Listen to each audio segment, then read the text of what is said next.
یہ آیت تو سورہ بقرہ میں نازل ہو چکی تھی.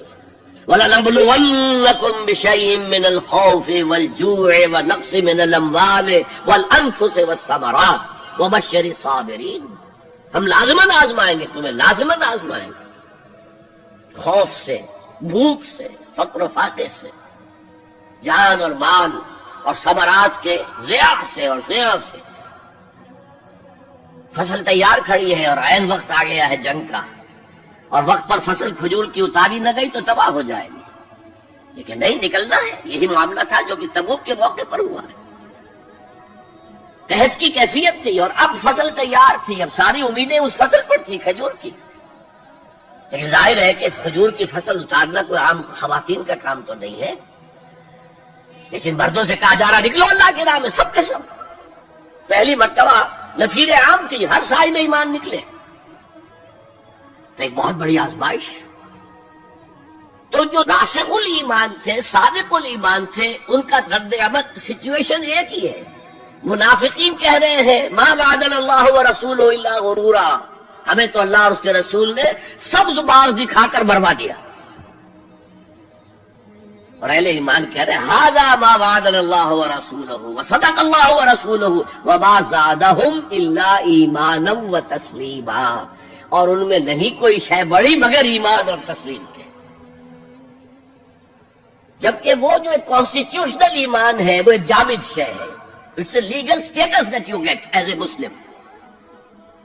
تو یہ اسٹیٹس نہ گھٹتا ہے نہ بڑھتا ہے. یہ نہیں ہو سکتا کہ ایک باپ کے اگر دو بیٹے ہیں اور ایک متقی ہے، زاہد ہے، عابد ہے، تہجد گزار ہے، دوسرا فاسق و فاجر ہے، تو وراثت میں اس تہجد گزار کو زیادہ حصہ ملے اور دوسرے کو جو ہے وہ کم ملے. نہیں، ایکول. المسلم کفو لکل مسلم. تمام مسلمان آپس میں جہاں تک ان کے لیگل اور پولیٹیکل حقوق کا تعلق ہے برابر. تو یہ فرق ہے ایمان اور اسلام میں. البتہ یہ میں آپ کو بتا چکا ہوں کہ یہ بھی ہو سکتا ہے کہ اسلام پہلے آئے، ایمان بعد میں آئے.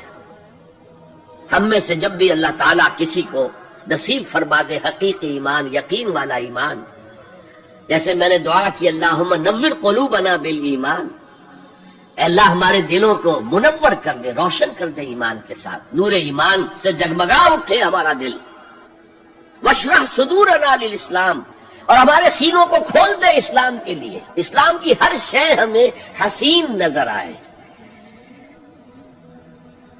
حضور صلی اللہ علیہ وسلم کی حیات طیبہ کے آخری ایام میں یہ واقعہ پیش آیا کہ حضور مسجد نبوی میں تشریف فرما ہے، مجمع موجود ہے. اچانک ایک شخص ظاہر ہوتا، شدید و بیاض ثیاب، شدید و سواد شعر، اس کا لباس انتہائی سفید صاف، کوئی اس پر دھبا نہیں، داغ نہیں، میل نہیں. بال انتہائی سیاہ چمکدار، گرد آلود نہیں. ولا یعرفہ احد منا، اور ہم میں سے اسے کوئی پہچانتا بھی نہیں تھا. کسی بھی ریت سے، خاک سے بالکل آلودہ ہوئے بغیر بال ہے، تو شاید یہ مدینے کا رہنے والا ہو. تو مدینے والوں میں سے کوئی تو ہوتا کہ جو اس کو جانتا پہچانتا، کوئی نہ کوئی تو گریٹ کرتا اس کو مجمع میں، آؤ آؤ ادھر آ جاؤ، میرے پاس آ جاؤ. کوئی نہیں. اور اگر براہ راست باہر سفر سے آ رہا ہے تو کچھ گرد آلود بال ہوتے، کچھ کپڑے میلے کچیلے ہوتے. تو لوگ حیران تھے. اور مزید یہ کہ اس نے سیدھا تیر کی طرح مجمع کو چیرتا ہوا حضور کے عین سامنے جا کر بیٹھ گیا. اب لوگ حیران ہیں، یہ ہے کون؟ اس کی یہ جرت، یہ جسارت. اور اس طرح دو زانو بیٹھا کہ حضور کے گھٹنوں کے ساتھ اپنے گھٹنے جوڑ دیے اور حضور کی رانوں پر اپنے دونوں ہاتھ رکھ دیے. اب سوال کیا، یا محمد اخبرنی عن الاسلام، اے محمد مجھے بتاؤ اسلام کیا ہے؟ حضور نے فرمایا وہی جو میں ابھی آپ کو حدیث سنا چکا ہوں، الاسلام ان تشہد ان لا الہ الا اللہ وان انا رسول اللہ وان تقیم الصلاۃ وتؤتی الزکاۃ وتصوم رمضان وتحج البیت ان استطعت الیہ سبیلا. پھر کہا اخبرنی عن الایمان، لیکن یہ کہ ان روایتوں میں بھی اس کو روایت کرنے والے بہت سے صحابہ ہیں. عبداللہ ابن عمر بھی ہے، حضرت عمر خود بھی ہے رضی اللہ تعالی عنہما، ابو ہریرہ بھی ہے، عبداللہ ابن مسعود بھی ہے. کیونکہ ایک مجمع میں واقعہ ہو رہا تھا نا، تو مجمع کے اندر تو بہت سے لوگ سن رہے ہیں. اگرچہ جیسے آج بھی ہوگا کہ میں جو بات کہہ رہا ہوں، آپ میں سے بہت سے حضرات میری ساری بات سن کر اگر کہیں جا کر رپورٹ کریں گے تو ان کی باتوں میں اختلاف ہو جائے گا. لہذا اس حدیث کی روایت میں اختلاف ہے. بعض روایت تو یہ ہے کہ پہلے پوچھا اخبرنی عن الایمان، پھر پوچھا اخبرنی عن الاحسان یا عن الاسلام. اور یہ جو حضرت عمر کی روایت ہے اس میں ہے سب سے پہلے آپ نے پوچھا اخبرنی عن الاسلام، پھر دوبارہ سوال آیا اخبرنی عن الایمان. اچھا، اس کے بعد ایک دو سوال اور بھی کیا، میں تفصیل میں نہیں جا سکتا. پھر وہ شخص چلا گیا. حضور نے کہا ذرا اس کو بلانا واپس، تو دیکھا تو کہیں بھی نہیں. زمین کھا گئی، آسمان اچک کر لے گیا، اللہ جانے. تب حضور نے فرمایا اوہ یہ جبرائیل تھے جو تمہیں تمہارا دین سکھانے آئے تھے. یعلمکم دینکم اذ لم تسألوہ، جبکہ تم نے اس کے بارے میں سوال نہیں کیا. اور یہ پہلی بار ہے کہ میں جبرائیل کو پہچان نہیں سکا. انسانی شکل میں وہ آئے اور میں پہچان نہیں پایا، ورنہ اکثر حضرت دہیہ کلبی کی شکل میں آتے تھے انسانی صورت میں. جب بھی حضرت جبرائیل آتے تھے، حضرت دہیہ کلبی جو ہے وہ بہت ہی حسین جوان رانا، ان کی شکل میں آتے تھے.